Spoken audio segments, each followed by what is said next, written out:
শেরে বাংলা একে ফজলুল হক, শহীদ সোহরাওয়ার্দী, মৌলানা ভাসানী, মণি সিংয়ের প্রতি আমাদের বিনম্র শ্রদ্ধা।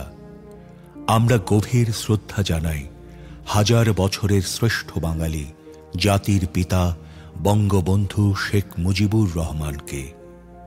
আমরা শ্রদ্ধা জানাই প্রবাসী সরকারের প্রধানমন্ত্রী তাজউদ্দিন আহমদকে। আমরা শ্রদ্ধা জানাই ৭১ পূর্ব ছাত্র নেতাদের, যারা ৫২, ৬২, ৬৬, ৬৯ গণ আন্দোলনের সৃষ্টি করে বাঙালি জাতির স্বাধীনতা ও মুক্তির সংগ্রামে বঙ্গবন্ধুর পাশে ছিলেন। আমাদের বিনম্র শ্রদ্ধা রইল ৩০ লাখ শহীদ ও ৫ লক্ষ নির্যাতিত মা বোনের প্রতি। আমরা শ্রদ্ধা জানাই বীর মুক্তিযোদ্ধাদের, যারা স্বাধীন বাংলাদেশ সৃষ্টি করতে শহীদ হয়েছেন।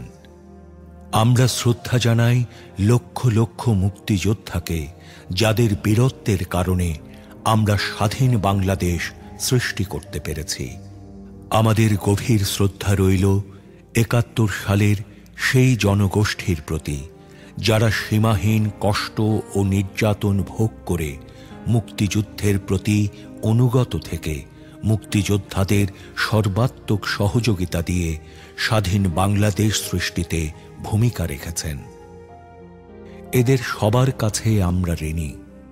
হাজার বছরের শ্রেষ্ঠ বাঙালি জাতির জনক বঙ্গবন্ধু শেখ মুজিবুর রহমানের কাঙ্ক্ষিত বাঙালি জাতীয়তাবাদী চেতনার বিকাশ, শোষিতের গণতন্ত্র, শোষণমুক্ত বৈষম্যহীন সমাজ, মানবিক মূল্যবোধ, সামাজিক ন্যায় বিচার, সামাজিক অর্থনৈতিক রাজনৈতিক সাম্য প্রতিষ্ঠা করে জনগণকে ক্ষমতার প্রকৃত মালিক করে আমরা এদের ঋণ শোধ করতে পারি। আসুন আমরা আমাদের পূর্বসূরীদের ত্যাগকে স্মরণ করে তাদের নির্দেশিত পথে দেশকে এগিয়ে নিই। জয় বাংলা। মোহাম্মদ সিরাজুল ইসলাম, পিতা মৃত্যু রফিজউদ্দিন আহমেদ, মাতা মৃত্যু ছালেহা বেগম।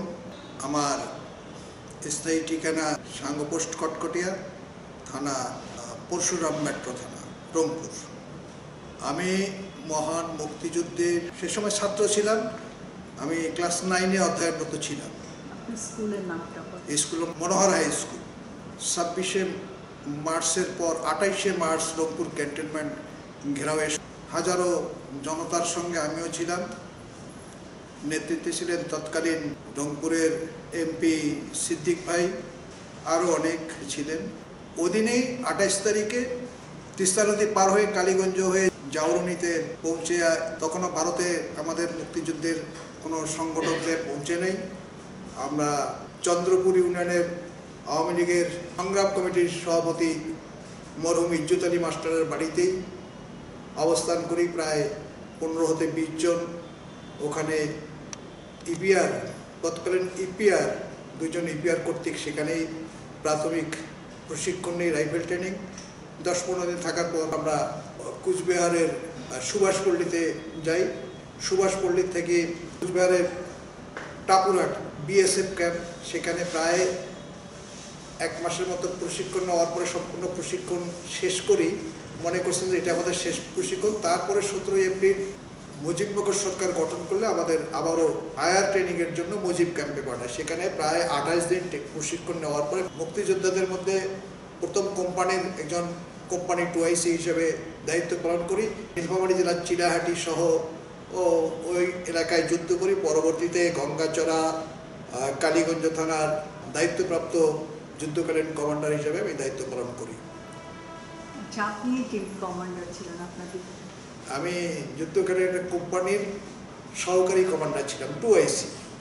আমার কোম্পানির কমান্ডার এখন মীর আব্দুল সালাম, এখনো বাঁচিয়ে আছে। এই এলাকায় চাকরি করতে কাস্টমে এখনো আছে মিরপুরে। একটু আগে আমাকে রিং দিয়েছিলেন মীর আব্দুল সালাম, তার 2IC হিসাবে আমি 9 মাস যুদ্ধ করছি।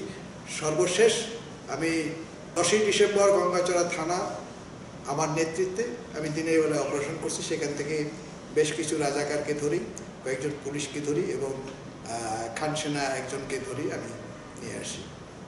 এরপর 16ই ডিসেম্বর স্বাধীনতা হলে আমি গঙ্গাচড়া থানায় অবস্থান গ্রহণ করি। বর্তমান বাংলাদেশ নিয়ে বর্তমান বাংলাদেশ নিয়ে এটা এখন আমরা খুবই চিন্তিত। যুদ্ধকালীন সময় আমরা যে সংখ্যাটা মুক্তিযুদ্ধ করেছি, জাতির জনক বঙ্গবন্ধুর সংখ্যা ছিল 72 সালের সংখ্যা, চেইন অফ কমান্ডে যুদ্ধ যারা করেছে তারাই মুক্তিযোদ্ধা। কিন্তু পরবর্তী সরকারগুলো তাদের রাজনীতিকে টিকিয়ে রাখার জন্য বেশ কিছু সংজ্ঞা রাজনৈতিকভাবে রাজাকার যুদ্ধ অপরাধীকেও মুক্তিযোদ্ধা বানানো হয়েছে। এতে আমরা কলঙ্কিত। প্রকৃত লাস্ট আপনার 2024 সালের যে মুক্তিযোদ্ধাদের ভাতা কোটা নিয়ে আন্দোলন হয়েছে, এতে আমরা আরও মর্মাহত হয়েছি। কারণ আমরা মুক্তিযোদ্ধারা ভাতা বা কোঠার জন্য যুদ্ধ করিনি, আমরা দেশমাতৃকে স্বাধীন করার জন্য যুদ্ধ করেছি। সরকারগুলো তাদের প্রয়োজনে দাবি না করলেও তারা দিয়েছে, কিন্তু তারাই আবার কেড়ে নিচ্ছে। আবার পাশাপাশি রাজনৈতিকভাবে আমাদেরকে তারাই লেলিয়ে দিয়ে আমাদেরকে কলঙ্কিত করছে। আজকে তারা বলতেছে নতুন স্বাধীনতা, কিন্তু সেখানে দেখছি যে নতুন স্বাধীনতা কোথায়? যেই স্বাধীনতা আমরা 71 অর্জন করেছি, পতাকা, জাতীয় সঙ্গীত, মানচিত্র, সেগুলোই তো আছে, কিন্তু তারা 71কে পাশ কাটিয়ে নতুন স্বাধীনতার কথা বলছে। এটা খুবই দুঃখজনক। আমরা চাই ভবিষ্যৎ প্রজন্ম 71 ইতিহাস জানুক এবং দেশকে ভালোবাসুক, এটুকুই আমার চাওয়া। ধন্যবাদ। 30 লক্ষ শহীদ ও 5 লক্ষ নির্যাতিত মা বোনের সম্ভ্রমের বিনিময়ে আমরা স্বাধীন। লক্ষ লক্ষ মুক্তিযোদ্ধা বীরত্বের সাথে যুদ্ধ করেছে বলে আমরা স্বাধীন। হাজার হাজার যোদ্ধা বীরত্বের সাথে যুদ্ধ করে শহীদ হয়েছে বলে আমরা স্বাধীন। কোটি কোটি লোক আমাদের সমর্থন করতে গিয়ে অবর্ণনীয় দুঃখ কষ্ট সয়েছে বলেই আমরা স্বাধীন।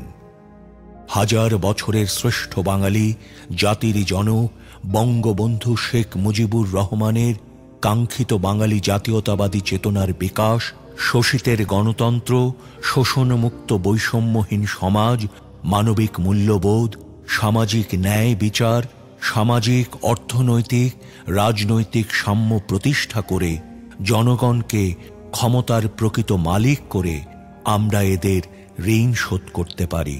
আসুন আমরা আমাদের পূর্বসূরীদের ত্যাগকে স্মরণ করে তাদের নির্দেশিত পথে দেশকে এগিয়ে নেই। জয় বাংলা।